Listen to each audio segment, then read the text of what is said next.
ጤና ይስጥልኝ ክቡራትና ክቡራን ተመልካቾቻችን፣ ሳምንታዊ የኛ ጉዳይ ፕሮግራም ተጀምሯል። በዚህ ሳምንት በተለይም በምርጫ ወቅት የሚያጋጥሙ የሐሰተኛ መረጃ ስርጭቶች ምን አይነት ናቸው? እኒህ የሐሰተኛ መረጃ ስርጭቶችን ለመከላከልስ የዋና ዋና ሚዲያዎች ኃላፊነት ምን ሊሆን ይገባል? በሚሉ ሀሳቦች ዙሪያ ቆይታ እናደርጋለን።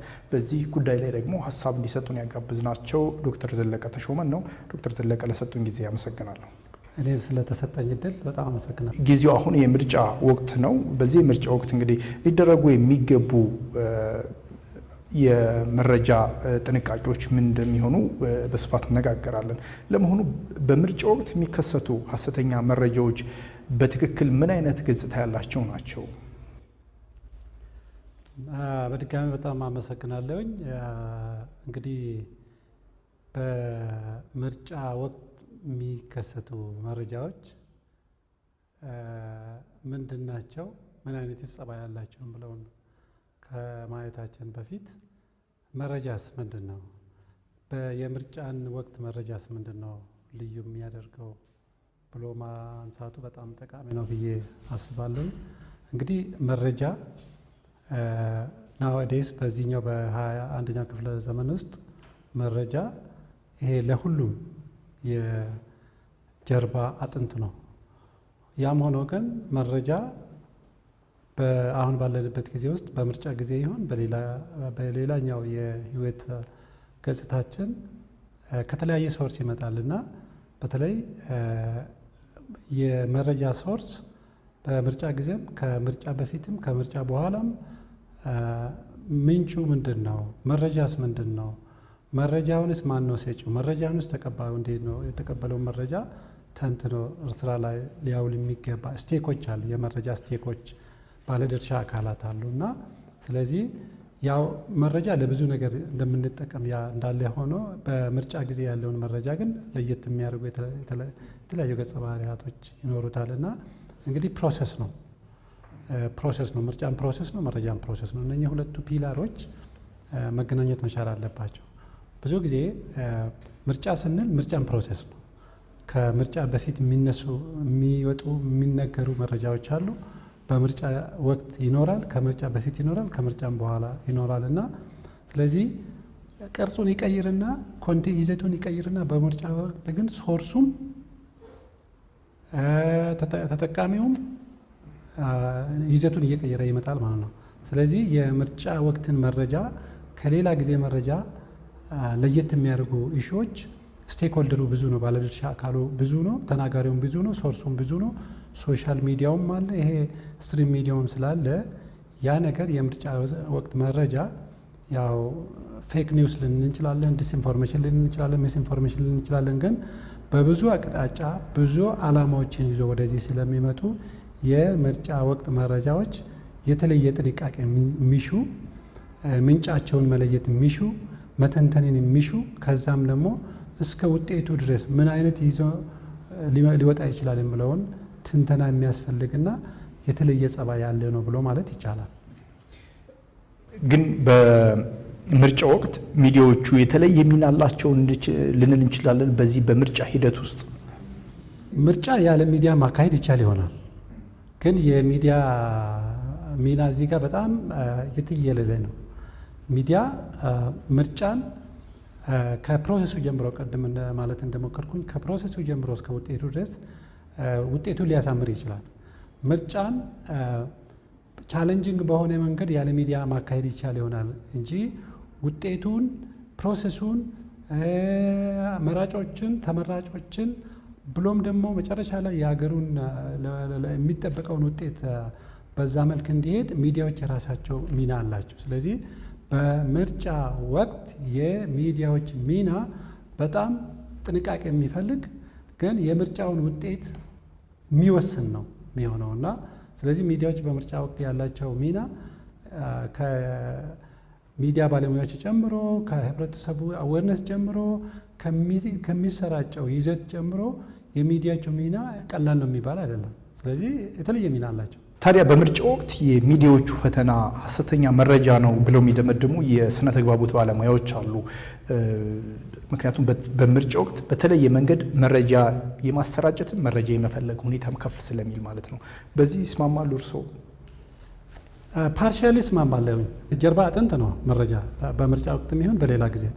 ግን መነሻው ሶርሱ ከየት ነው ብሎ ብዙ ጊዜ ሰው ስለሚፈልግ ይሄ ከሶሻል ሚዲያ ነው ወይ ከስትሪም ሚዲያ ነው ወይ? ያ ከሶሻል ሚዲያም ሆኖ ሁሉም መረጃዎች ሀሰተኛ ነው ብሎ ማለት አይቻልም። ያም ሆኖ ግን እዚህ ጋር የመረጃው ምንጭ የቱ ጋ ነው ብሎ መተንተንን ማወቅን ከዛ ደግሞ የሚያመጣውን ውጤት ከወዲሁ ማሰብን ይጠይቃል እና ስለዚህ በምርጫ ወቅት መረጃዎች መነሻቸው ሶርሳቸው ውጤቱን ሊያበላሽ ይችላል። ስለዚህ በዚህ ጊዜ ምንድን ነው የሚያስፈልገው? ከሶሻል ሚዲያ የሚመጡ መረጃዎች ምን አይነት ኔቸር አላቸው?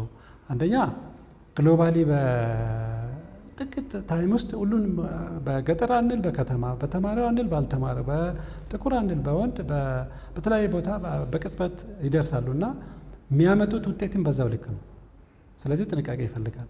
በተለይ በምርጫዎች የሚሰራጩ መረጃዎች ምንጫቸው ከታወቀ ከተተነተነ እና ውጤቱ ምን ሊያመጣ ነው የታሰበው ብሎ ኢንቴንሽኑን አይቶ ከተሰራበት ኔቸራቸውን አውቆ ከተሰራበት በጣም አስፈላጊ ነው ብዬ እላለሁ። ግን የሶሻል ሚዲያ መረጃ የማህበራዊ መረጃ ብቻ ስለሆነ መረጃው ሐሰት ነው ማለት አይቻልም።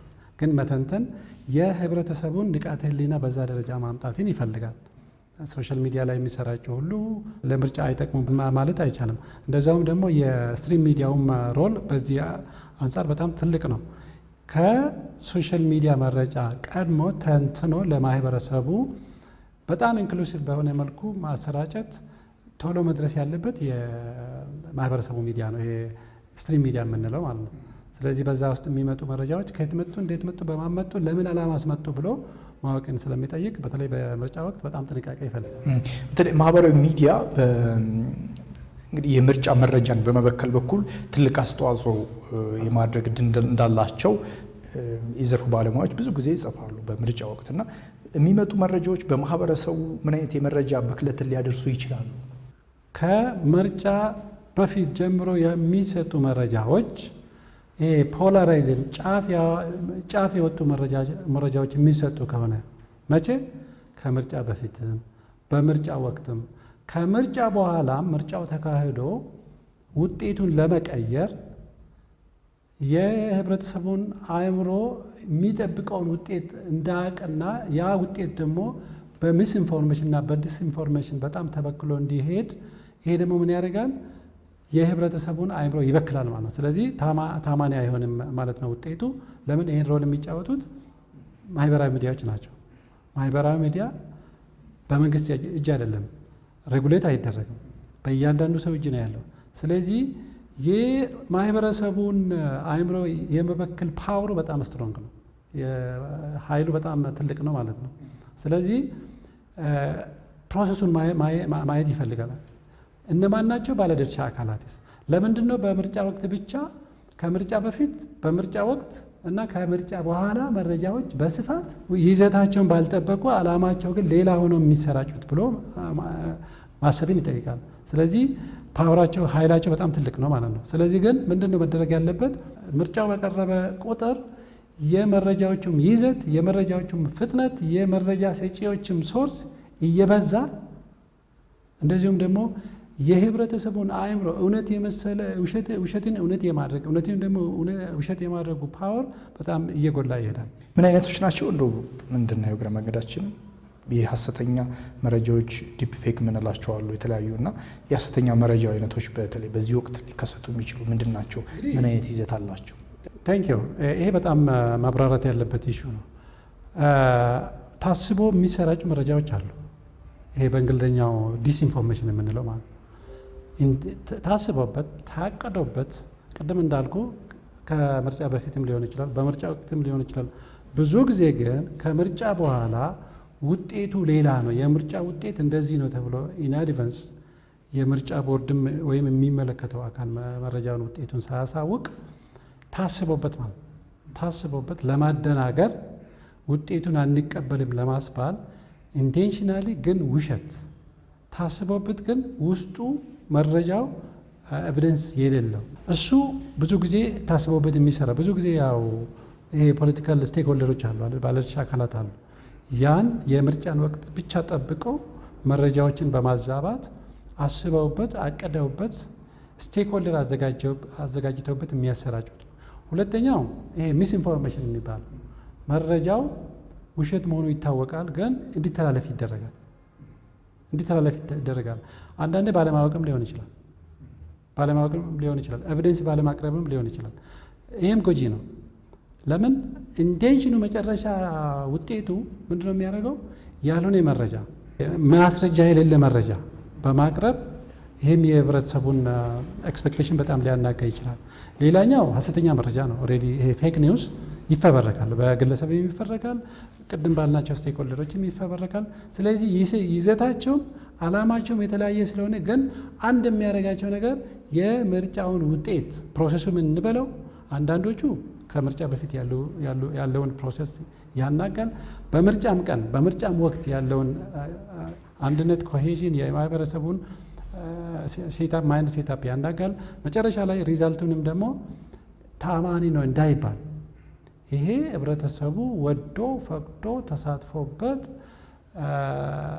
መርጦ ያደረገ ነው እንዳይባል የሚሰራጩ ኢሾች ስለሆነ ጥንቃቄ ይፈልጋል። ስለዚህ ሶርሳቸው ደግሞ ማህበራዊ ሚዲያ ነው። ማህበራዊ ሚዲያ ደግሞ ሬጉሌት አይደረግም። በእኛ ሀገር ውስጥ አሁን በፕሮሰስ ላይ ነው ያለው እንጂ በማህበራዊ ሚዲያ ላይ እነኚህ ሚስ ኢንፎርሜሽን የምንበለው ዲስኢንፎርሜሽን የሚያሰራጩ አካላትን ለመጠየቅ በህግም ለመጠየቅ አስቸጋሪ ነው ያለው። ግን ምንድነው መደረግ የሚቻለው? ይሄ ማህበረሰቡን ስለ ሶሻል ሚዲያ ያለውን አንደርስታንዲንግ ማብቃት ነው፣ አዌር ማድረግ ነው፣ ካምፔን ማድረግ ነው። ስለዚህ ምርጫ ሂደቱን ማደናቀፍ ዓላማ አላቸው ሆን ተብለው የሚሰሩ የምርጫ ማደናገሪያዎች ማለት ነው። እንግዲህ በምርጫ ወቅት ሲሆን የምርጫ ማደናገሪያ ነው ብለን ማለት የምንችለው ኦፍኮርስ ሚስ ኢንፎርሜሽን እና ዲስኢንፎርሜሽን በምርጫ ጊዜ ብቻ አይደለም የሚከሰቱት እና በኢኮኖሚው ላይ፣ በኑሮው ላይ፣ በትምህርቱም ላይ፣ በቴክኖሎጂም በተለያየ ነገር ይኖራሉ። ግን የምርጫን ጊዜን የማደናገሪያ ገጸ ባህሪ የተለዩ ናቸው፣ ታስቦበት ነው። ለምን በጣም ፊገራቲቭ የሚታዩ በሚዲያ ላይ የሚታወቁ ሰዎች ወይ ደግሞ ተወዳዳሪዎች ላይ ነው በብዛት የሚንተራሰው። እነሱን ሰው ስለሚያምናቸው ሰውም ስለሚያውቃቸው በሚዲያም ብቅ እያሉም ስለሚታወቁ በነሱ በኩል ከመጣ ብዙ ሰዎችን ሊያደናግር ይችል ይሆናል ለጊዜውና፣ ስለዚህ ዲስኢንፎርሜሽን መሆኑን ግን ህብረተሰቡ ማወቅ ነው መቻል ያለበት። ይሄ ደግሞ መቀነስ እንጂ ማስወገድም አችልም። የማህበራዊ ሚዲያ ኔቸሩም ስለሆነ መቀነስ ህብረተሰቡን አዌር ማድረግ የሶሻል ሚዲያን ካራክተሪስቲክ እንዲያውቅ ማድረግ ካልሆነ በስተቀር ቶታሊ ማስወገድ አትልም። ኢቨን እስከ ድህረ ምርጫው ሊሄድ ይችላል፣ እስከ ውጤቱ ድረስ ሊሄድ ይችላል። ስለዚህ ሚዲያዎች በዚህ ላይ በተለይ እነኚህ ስትሪም ሚዲያዎች ኢንክሉዲንግ አሜኮን ጨምሮ ይሄን ነው ማጥራትና ይሄ ፋክት ቼኪንጉን ላይ መስራት ያለ። እንግዲህ የኤአይ መምጣት የአርቲፊሻል ኢንቴሊጀንስ ወይም ሰው ሰራሽ አስተውሎት የምንለው መምጣት በእነዚህ የሀሰተኛ መረጃዎችና ሆን ተብሎ የሚሰራጩ መረጃዎች ስራና እድገት ውስጥ ሚናው ልቋል ልንል እንችል ይሆናል። ካላወቅንበት፣ ህብረተሰቡ ካላወቀበት ኤአይ ከቅድመ ምርጫ እስከ ድህረ ምርጫ ድረስ ያሉትን መረጃዎች ሊያዛባ ይችላል። ለምን አሁን ኤአይ ወደኛ የመጣው ኢቭን እንደ ሀገር እየታሰበ ያለው የኤአይ ዩኒቨርሲቲ ምናምን እየተባለው ህብረተሰቡ ለኤአይ ያለው ንቃተ ህሊና ሳይበስል ነው፣ ሳያውቅ ነው። ኦፍኮርስ ኢንዲቪዥዋል አንዳንድ ሰዎች ሊያውቁ ይችላል። በህብረተሰብ ደረጃ፣ በህዝብ ደረጃ፣ በአገር ደረጃ፣ በምርጫ ደረጃ ካየን ግን ኤአይ በዚህ ጊዜ ህብረተሰቡ ንቃተ ህሊናው ስለ ማህበራዊ ሚዲያ፣ ስለ ኤአይ፣ ስለ ቻት ጂቲፒ ካልነቃ ኦፍኮርስ ሊያጠፋ ይችላል። ኦፍኮርስ ውጤቱን ወደ ሌላ አቅጣጫ ሊያዞር ይችላል። ለምን ኤአይ ላይ ያለው መረጃ ኦልሞስት እኛ ካልነቃን ያለውን ነገር ፋብሪኬት አድርጎ የመስጠት እድሉ በጣም ሰፊ ነው። ግን ኤአይ ያለው መረጃ ኤአይ የሚሰጠው መረጃ በቻት ጂቲፒ በሌላኛው የኤአይ ዘርፎች የሚሰጡ መረጃዎች መተንተን አለባቸው፣ ሶርሳቸው መታወቅ አለበት። በብዛት ግን በምርጫ ወቅት ውጤቱን ሊያዛቡ ይችላሉ። ስለዚህ ብዙ ጊዜ ያው ሰፖርት ተደርገዋል ብዬ ነው ይህን ጥያቄ ሳነሳ። ምን ማለት ነው? ቪዲዮውን ለምሳሌ ሆን ብለው ቪዲዮ የሚሰሩ ሰዎች አሉ። እንግዲህ ሀፍ ደግሞ የአንድ ሰው ግማሹን ገጽታ ወስዶ የተወሰነውን ደግሞ በግማሽ ማሳሳት የሚሰራሉ። ዲፕፌክ ማለት ነው። እንዲሁም ደግሞ የሌለን መረጃም በእውኑ ያለ አስመስሎ ከእውነተኛው ጋር በጣም በተቀራረበ መንገድ ለመስራት ኤአይ ሰው ሰራሽ አስተውሎት የራሱን የሆነ እድል ወይም አጋጣሚዎች ይዞ መጥቷል እና እሱን በምን ደረጃ ነው መረዳት ያለብንና እንደዚህ አይነት ሁኔታ ሲፈጠሩ ውስጥ የኤአይና የሰውን ሁኔታስ እንዴት እንደሚያዋሃዱ እንዴት ሆን ተብሎ እንደሚሰራባቸው መገንዘብ ያለብን በምን መልኩ ነው? አሁን እኛ በኮርስ ደረጃ ቀርጸን አሁን እንደ እንትን እየሰራንበት ነው። ለአዌርነስ ክሬት ለማድረግ ከታች መጀመር ስላለበት ማለት ነው። ኖርማሊ ግን አሁን ባሉ በተወሰኑ ሰዎች ስለተያዘ እውቀቱን በተወሰኑ ግሩፕ ላይ ስላለ ያን ነገር ፌክ በቪዲዮም ይሁን በጽሁፍም ይሁን በቃልም ይሁን ሰዎችን ከፊት ለፊት አድርጎ በሚንቀሳቀሱ ነገሮችም ይሁን በተለይ በምርጫ ወቅት ያን ነገር ኢን አድቫንስ የሰውን አእምሮ ይዞ ፌክ ነገር ለማምጣት ፕሮባቢሊቲ በጣም ሰፊ ነው ብሎ ማለት ይቻላል። ይሄን ግን አይ ቲንክ ኮላቦሬሽን ያስፈልጋል። ኮላቦሬሽኑ የቱ ጋ ነው? እንግዲህ የሚዲያ ተቋማት አሉ፣ በዚህ ላይ ለህብረተሰቡ መረጃ መስጠት ያለባቸው። የምርጫ ቦርድ አለ፣ ደግሞ ሲቪክ ማህበራት አሉ፣ በጣም መስራት ያለበት። ፖለቲካል ስቴክ ሆልደሩም አሉ። በዚህ ላይ ነው በዚህን ጊዜ መስራት ያለባቸው። ለምን ይሄ ዩኒቱ በዚህ በኤአይ ምክንያት ውጤቱ በኤአይ ምክንያት በአዌርነስ ማጣት ምክንያት የሚበላሽ ከሆነ ነገ ሌላ ኢፌክት ይዞ ሊመጣ ስለሚችል የኤአይንም ሮል በዚሁ አይ ቲንክ ስለ ኤአይ ስናወራ ከዚህ በፊት በነበረው ምርጫ ላይ ስለ ኤአይ አልተነሳም። ስፔሻል ፊቸሩ በዚህ ጋር ነው። አሁን ግን በደንብ አዌርነሱና አንደርስታንዲንግ ከሌለ ሊያበላሸው ይችላል። ግን ፖዚቲቭ ጎዱን ይዞ መሄድ ይቻላል። ይሄ ኮላቦሬሽኑ መተባበሩ ካለ በጣም ጥሩ። እንግዲህ እነዚህ አይነት ሁሉ ሆን ተብሎ የሚሰራጩ የዲፕ ፌክ እና የሐሰተኛ መረጃ ስርጭቶች በምርጫ ወቅት የሚያጋጥሙ ከሆነ በተለይም ደግሞ ኃላፊነት ያለባቸው የዋና ዋና ሚዲያዎች እኒህን ሐሰተኛ መረጃዎች ለመቆጣጠር ምን አይነት እርምጃዎች መውሰድ ይገባቸዋል? እንግዲህ ወደ ሚዲያም ከሄድን ሚዲያም የራሱ ስቴክ ሆልደር አለው። ጆርናሊስቱ አለ፣ ጋዜጠኛው አለ፣ ሚዲያ ሀውሱ አለ፣ ያ የሚሰራጨው ኮንቴንቱ አለ። በዛ ላይ ደግሞ መረጃ አለ። መረጃ ደግሞ ምን ይፈልጋል? ፋክት እውነት ቼክ መደረግ መቻል አለበት። ስለዚህ አንደኛ ለሚዲያ ሀውስስ ብዙ ጊዜ በማህበራዊ ሚዲያ የሚሰራጩ መረጃዎች ቅድም እንዳልነው የማህበረሰቡ ሚዲያዎች አጣርተው ተንትነው ለማህበረሰቡ ማቅረብ መቻል አለባቸው። አንድ ይሄ ነው። ሁለተኛ ነገር ደግሞ ማህበረሰቡም አዌርነሱ ስለ ሚዲያ አጠቃቀም እውቀቱን እንዲያጎለብት የተወሰኑ አዌርነሶች ካምፔኖች መደረግ መቻል አለባቸው። ሚዲያ ኤቲክሱ አለ። ኤቲክሱን መከተል ነው። ይሄ የመረጃውን እውነታነት፣ የመረጃውን ሀቀኝነት፣ የመረጃውን በኤቪደንስ ተያይዞ ለህብረተሰቡ መድረስን ሚዲያዎች ናቸው እንግዲህ ይህን ቀድሞ በተለይ የማህበረሰብ ሚዲያዎች የስትሪም ሚዲያ የምንለው እንደ ሬዲዮ እንደ ቲቪ እና ጋዜጣዎች ምንድነው ቀድሞ ሶሻል ሚዲያውን ቀድሞ ተንትኖ መረጃውን ለህብረተሰቡ ነው ማድረስ ያለባቸው ማለት ነው።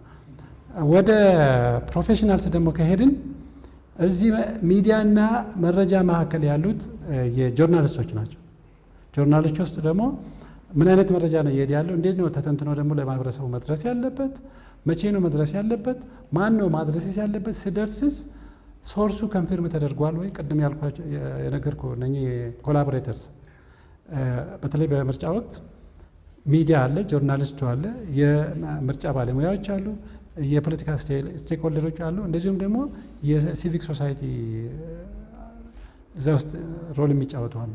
ስለዚህ በእነኚህ ትብብር ሚዲያው ቅድመ ምርጫ በምርጫ ወቅትና ከምርጫ በኋላ ብሎ ተንትኖ መረጃዎችን አድርሶ ይህን ማድረግ ያለበት እንግዲህ እንደ አሚኮና እንደ ሌሎች የማህበረሰቡ ሚዲያዎች ናቸውና የራሳቸውን ሮል መጫወት መቻል አለባቸው ብዬ እላለሁ። እንደ አንድ የጋዜጠኝነት አስተማሪና የስነ ተግባቦት ተመራማሪ በተለይ እነዚህ ሐሰተኛ መረጃዎች እንዴት ነው ፋክት ቼክ ወይም መረጃ የማጥራት ስራ መሰራት ያለበት? የፌክ ኢንፎርሜሽን ኮንፈርሜሽን ፋክት ቼኪንግ ቱሎች አሉ። ሜቢ እኛ በማህበረሰብ ደረጃ በዛ ላይ ካልደረስን በእኛ ሌቨል ማድረግ የምንችለው የመረጃውን ምንጭ ለይቶ ኮንፈርም አድርጎ ሶርሶች አሉት።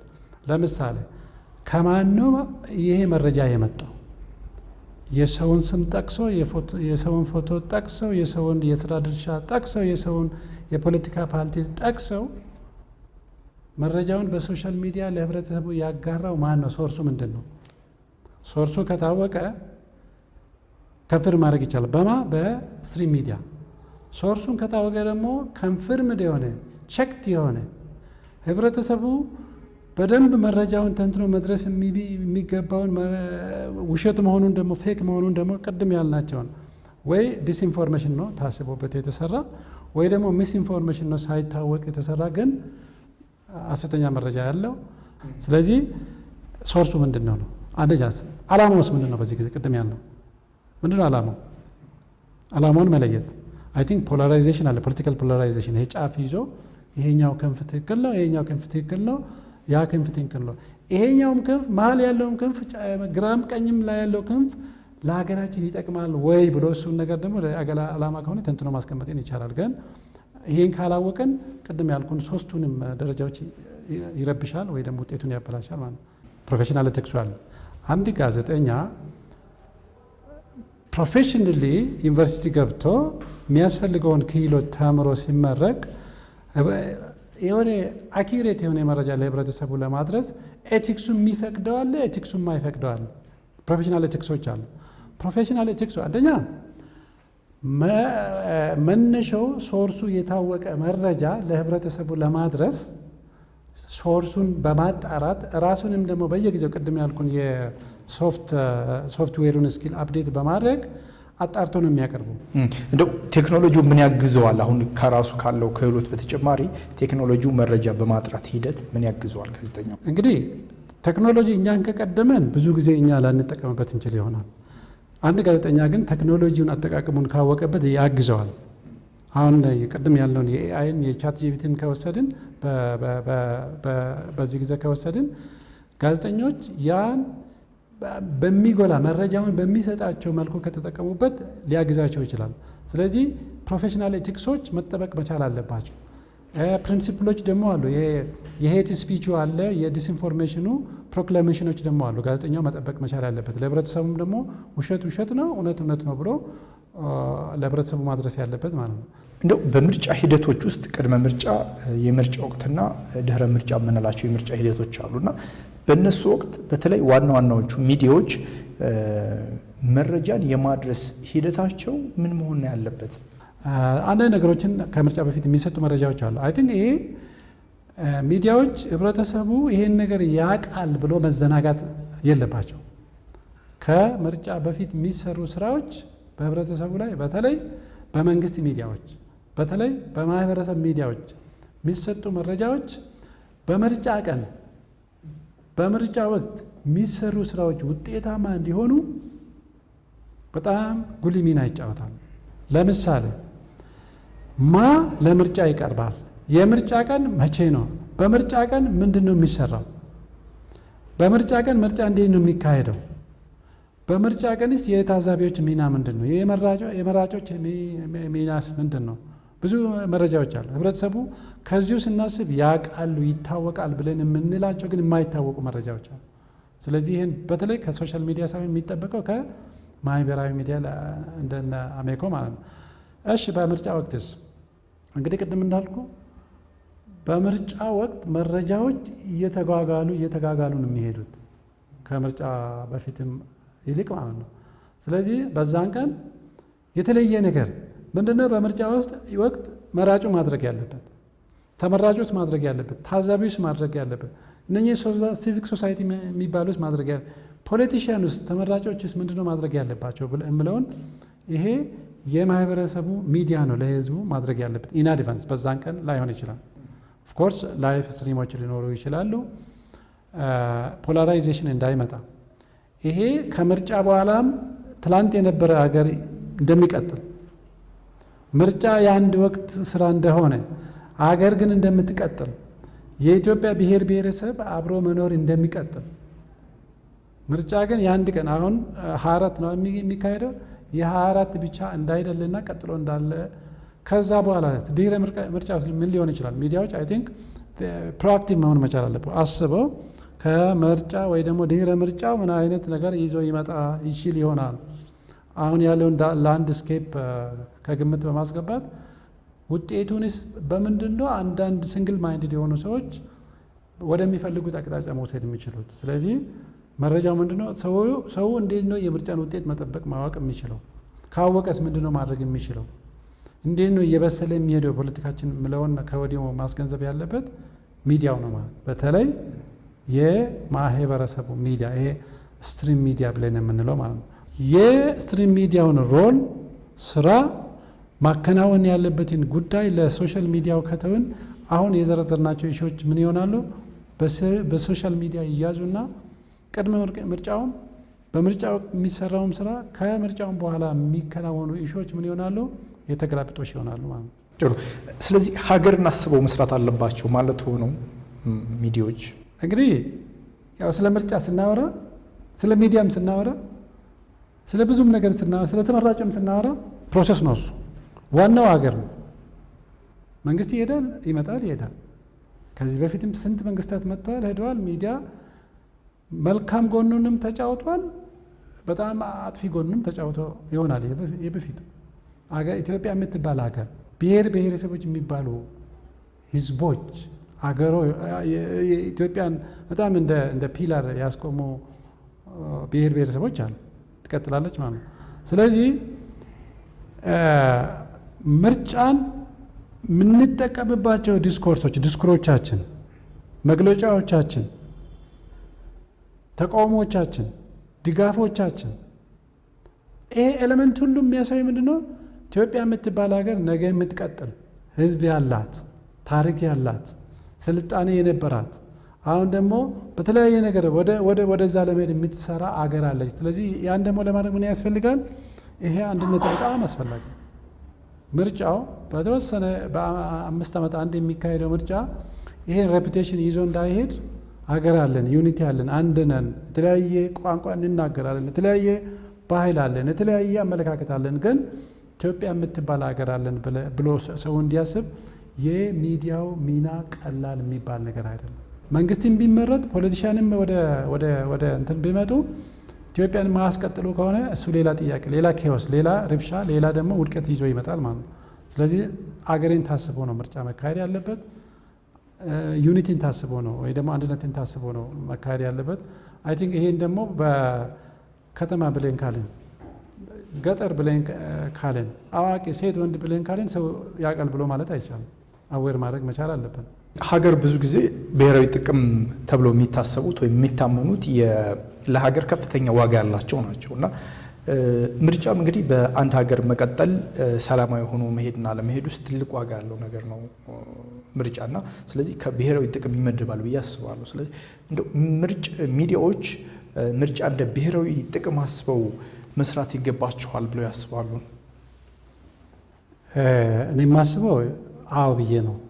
ምክንያቱም ምንድን ነው እንዳልከው በ5 ዓመት አንድ የሚካሄድ ተግባር ነው ምርጫ። ግን በ5 ዓመት አንድም ይካሄድ ፖዚቲቭሊም ኔጌቲቭሊም በአዎንታዊም ካየን በአሉታዊም ካየን ብዙ ነገሮችን አበላሽቶ አስተካክሎም ሊሄድ ይችላል። ስለዚህ ሚዲያዎች በዚህ ላይ በምርጫ ጊዜ የሚነገሩ ናሬቲቭስ አሉ ከተለያየ ነገር ጋር የነበረውንም አሁን ያለውንም ለወደፊቱም ያለውን በምርጫ ጊዜ የሚነገሩ ናሬቲቭስ ውስጥ የሚቀሩ ናቸው። ጠባሳም ጥለው ሊሄዱ ይችላሉ። ህብረተሰቡንም ቅድም ያለውንም አንድነትን ፈጥሮ ሊሄዱ ይችላሉ። ስለዚህ እኔ ከግራንድ ስራዎች አሳንሼ አላይም። ለምን አሁን የሚሰራው በሚዲያ ነው፣ በሶሻል ሚዲያ ነው ካላልን በስተቀር እንደ ሀገር ከሚሰሩና አልፎ አልፎ ከሚከናወኑ ተግባራት ውስጥ አንዱ ነው። አንደኛ ይመራኛል፣ ነገ የሚፈልገውን ነገር ልማት በተለያየ ነገር በማህበራዊ፣ በቴክኖሎጂ፣ በኢኮኖሚው ያመጣልኛል ብሎ የሚያስበውን ነው ሰው አይደል የሚመርጠው። ስለዚህ ሚዲያዎች ይህን አሻራ ይሄ ህብረተሰቡ አንዳንድ ወደ 100 ምናምን ሚሊዮን የምንለውን ህብረተሰብ በዚህ ጊዜ ደርሰንለት መረጃ ሰጥተ ነው በጣም ተጨባጭ የሆነ መረጃ ሰጥተ ነው ይሄን ግራንድ በጣም ተለቅ ያለ ስራ በጣም ቦታ የሚሰጠው ባጀት የሚመደብበት ብዙ ስኪሎች ብዙ ደግሞ ታዛቢዎች በሀገር ውስጥም በውጭም የሚሳተፉበትን ኢሹ በሚዲያ የምናስተላልፈው ናሬቲቭስ በጣም ወሳኝ ነው ብሎ ማለት ይቻላል። ስለዚህ በናሬቲቭ ላይ ሌላ ደግሞ ቅድም እንዳልከው ቫልዩ እሴቶች አሉ። እንደ ሀገር ካሰብ የኢትዮጵያ እሴት የሚባሉ ያው ብሔር ብሔረሰቦች ያላቸው እሴት እንዳለ ሆነው ያን ቫልዩ በዚህ ጊዜ ካፒታላይዝ ማድረግ ይቻላል። ያን እሴት በዚህ ጊዜ ካፒታላይዝ ማድረግ ይቻላል። አንድ አይደለም፣ ላይመሳሰል ይችላል፣ ግን የኢትዮጵያ ጠቃሚ ነው። ደቡብ ያለው፣ ሰሜን ያለው፣ ምዕራብ ምስራቅ ያለውም ይሄ ማዕከላዊ አካባቢ ያለውም ስለ ኢትዮጵያ ነው። ስለዚህ ያን እሴት በምርጫ ጊዜ በናሬቲቫችን በምንሰራው ዜና ሚዲያው ማለት ነው በምንናገረው ማስታወቂያ ወይ ደግሞ በምናካሄደው የምርጫ ክርክር አሁን ሚዲያዎች ቅድም እንዳለው አይ ቲንክ በአሜሪካም በተለያዩ ሚዲያዎች በተለያዩ ቋንቋዎች የፖለቲካ ፓርቲዎችን ሚዲያዎች እያወያዩ ጥያቄ እያስጠየቁ እያስተቹ ይሄም መቼም በብዛት አለ ብዬ አላስብም። ከዚህ በፊት እዚህ ጋር አንድ ተወዳዳሪ እየጠየቅ ማኒፌስቶ ላይ እንደዚህ ይላል፣ አንተ ደግሞ ምን እያረክ ነው፣ ነገስ ምን ታደርግልኛለህ ብዬ ህብረተሰቡ ውስጥ ክላሪቲ ወይ ደግሞ ይሄ ግልጽነትን እየፈጠርክ ይሄ ያን ናሬቲቭ ነው ሚዲያው ጀምሮታል። ግን እኔ ከምርጫ በፊት ብቻ አንዳንድ ጊዜ ጀምረን በኋላ ላይ ከተወን ግን መጥፎ ነው የሚሆነው። ሰው በጣም አውቆታል። ኢቭን ከሚዲያ ቀድሞ ሄደዋል ብዙ ሰው ማለት ይቻላል። እንደተባለው ሚዲያ አራተኛ መንግስት ነው ምናምን ይባላል። ይሄ ማለት ምን ማለት ነው? ሊያበላሽ ሁላ ይችላል፣ ሊወስን ሁላ ይችላል ማለት ሊወስን ሁላ ይችላል። ሰው መቼም እንደ ድሮ ሌላ ቦታ ሄዶ ሚዲያ አይደለም የሚያዳምጠውና ማጥፋቱን ማበላሸቱን ወደኋላ መሄዱን ስንት ዓመት ሰርተንበታል? ስንት ዓመት ተሰርቶበታል? አንድ ሆኖ እያለ አንድ አይደለም። በጣም የተሳሰረ ህዝብ ነው ሆኖ እያለ የተሳሰረ ህዝብ አይደለም። እነኚህን በብዛት ደግሞ የሚያሰራጩት ሚዲያዎች ናቸው። ብዙ ኢሾችን ከውጭ ማንሳት ይቻላል። ወደ እኛ ከመጣን ግን ያም ሆኖ ግን ህብረተሰቡ አንደርስታንድ ስላደረገው ሚዲያዎች ገንቢ ሚና ነው መጫወት ያለባቸው በዚህን ወቅት። ስለዚህ የሚወሰዱ ኤግዛምፕሎች ኢቨን የመንግስትም ቢሆን እኔ እዚህ ጋር ያለኝ አቋም ምንድን ነው? የመንግስትም ቢሆን መንግስትን ብቻ አፕሪሼት በማድረግ ትላንት የተሰራውን ዛሬም እየተሰራ ነው ብሎ በማለት ዛሬ የተሰራ ነገም እንደዚህ ሊሆን ይችላል ብሎ ማለት ሳይሆን እውነቱን፣ ተጨባጩን፣ ፒክቸሩን ፉል ፒክቸሩን ለህዝብ ማቅረብ በጣም ያስፈልጋል። ሌላ ደግሞ ይሄ የእኛ ህብረተሰብ በብዙ ነገር የተከፋፈለ ነው። አካል ጉዳተኞች አሉ፣ ሴቶች አሉ፣ ወጣቶች አሉ፣ ብዙ እንትን ደረጃ ውስጥ ያሉ ያን ደግሞ ግምት ውስጥ ያስገባ ነው ግንባታው መሰራት ያለበት ማለት ኢንክሉሲቭ የሆነ ኢሹዎችን። ስለዚህ አይ ቲንክ ኢትዮጵያን በትልቅ ፒክቸር በማየት ሚዲያዎች ያን ዩኒቲ ያን ግንባታ ያን ስትራክቸር የሚያመጣ ነገ እንደሚቀጥልና ህብረተሰብ አብሮ እንደሚቀጥል ወደዚያ የሚወስድ ዲስኩር ነው በዚህ በምርጫ ወቅት ሚዲያዎች ለህብረተሰቡ አቅርበው አጣርተው መጨረሻውም ላይ ተከታትለው መዘገብ ያለባቸው ብዬ እላለሁ። በጣም አመሰግናለሁ ዶክተር ዘለቀ። የኔ ጥያቄዎች እነዚህ ናቸው። ምናልባት እዚህ ጉዳይ ላይ ብንጨምረው ታዳምጡት የሚሉት ሀሳብ ካለን ጨምርና እናጠቃል። አንድ አእምሮ ውስጥ ያለው ከመረጃ ጋር ተያይዘው ቅድምም ተናግረን እንግዲህ መረጃ ሁሉም ቦታ ነው ያለው። ግን መረጃ አትሊስት በአራት ነገሮች ውስጥ ማለፍ መቻል አለበት ብዬ እላለሁ። አንደኛው ምንድነው? ይሄ ጥሬ መረጃ የምንለው ህብረተሰቡ ጥሬ መረጃ ሁሉም ቦታ እንዳለ፣ ጥሬ መረጃ እውነት እንዳልሆነ ማወቅ መቻል አለበት። ጥሬ መረጃ ደግሞ ከቆይታ በኋላ ወዴት ነው ይተነተናል። ጥሬ መረጃን ማመን መቻል የለብንም። መረጃን ደግሞ መናቅ የለብንም። ጥሬ መረጃ ወደ ሁለተኛ ስቴፕ መጥቶ ምንድነው መደረግ ያለበት? መተንተን መቻል አለበት። መተንተን መቻል አለብኝ። ሶሻል ሚዲያ በእጄ ላይ ስላለ ጋዜጠኛው መተንተን አለበት። ህብረተሰቡ የሚያዳምጠው ህብረተሰብ መረጃውን መተንተን ያለበት። ሶስተኛ ደረጃ ምንድን ነው? ያ የተተነተነ መረጃ በተለይ በምርጫ ወቅት የሚቀርበው ጥሬ የነበረና የተተነተነ መረጃ ምንድነው መደረግ ያለበት? ወደ እውቀት መቀየር አለበት። ወደ እውቀት ነው መቀየር አለበት። ይሄ ነገር ጠቃሚ ነው ወይስ በዚህ ጊዜ ይጠቅማል ወይ? ይሄ መረጃ አሁን በዚህ ጊዜ ስለሚጠቅም ነው ወይስ ለሌላ ዓላማ ነው የመጣው? ሶስተኛ ነው ወደ እውቀት መቀየር ነው ያለበት። እኔ ነኝ ወደ እውቀት ቀይሬ ይሄ ይጠቅመኛል አይጠቅመኝም፣ ህብረተሰቡም በተቋምም ከሄድን በሚዲያውም ከሄድን በግለሰብም ከሄድን። አራተኛውና የመጨረሻ እኛ ኢትዮጵያውያን ጥበበኞች ነው መሆን ያለብን። የመጨረሻው ምንድን ነው? ጥበብ ከመጣ ከተተነተነ ወደ እውቀት ከቀየርን ምንወስነውን ውሳኔ በጥበብ ነው ማድረግ መቻል አለብን። ይጎዳናልም ይጠቅመናልም። ስለዚህ ይህን ደግሞ ጥሬውም ይሁን የተተነተነውም በእውቀት ደረጃ ያለውም ይሁን መጨረሻ ላይ በጥበብ የሚወሰነው በምርጫ ጊዜ አሁን በጥበብ ነው ሰው ይሄ ይጠቅመኛል፣ ይሄ ያዋጣኛል፣ ይሄ ነገ ያግዘኛል፣ ይሄ የሀገሪቷን ቪዥን ወደፊት ይወስዳል ብለው እና አይ ቲንክ በዚህ ላይ የሚዲያዎች ሚና ቀላል ነው ብዬ አልልም፣ ከአሜኮ ጨምሮ እና ሌሎችም ትራንጉሌት አድርገው ማሰራጨት አለበት ብዬ ላለውኝ። ይሄ ደግሞ ሴንሲቲቭ ኢሹ ስለሆነ በዚህ ጊዜ ጥንቃቄ ይፈልጋል። ሁላችንም የራሳችን ድርሻ እየተወጣ ሰላማዊ የሆነ ምርጫ ነው መካሄድ ያለበት ብዬ ላለውኝ። በጣም አመሰግናለሁ። ክቡራትና ክቡራን ተመልካቾቻችን የተዛቡ መረጃዎችና ሐሰተኛ መረጃዎች በምርጫ ወቅት እንዴት ይከሰታሉ? ዋና ዋናዎቹ ሚዲያዎች እነዚህን በመከላከል ምን ኃላፊነት ሊወስዱ ይገባል? በሚሉት ጉዳዮች ዙሪያ ከዶክተር ዘለቀ ተሾመ ጋር ያደረግነው ቆይታ ይህን ይመስላል። ዶክተር ዘለቀ ለሰጡን ጊዜ በጣም አመሰግናለሁ። እኔም በድጋሚ በጣም አመሰግናለሁ።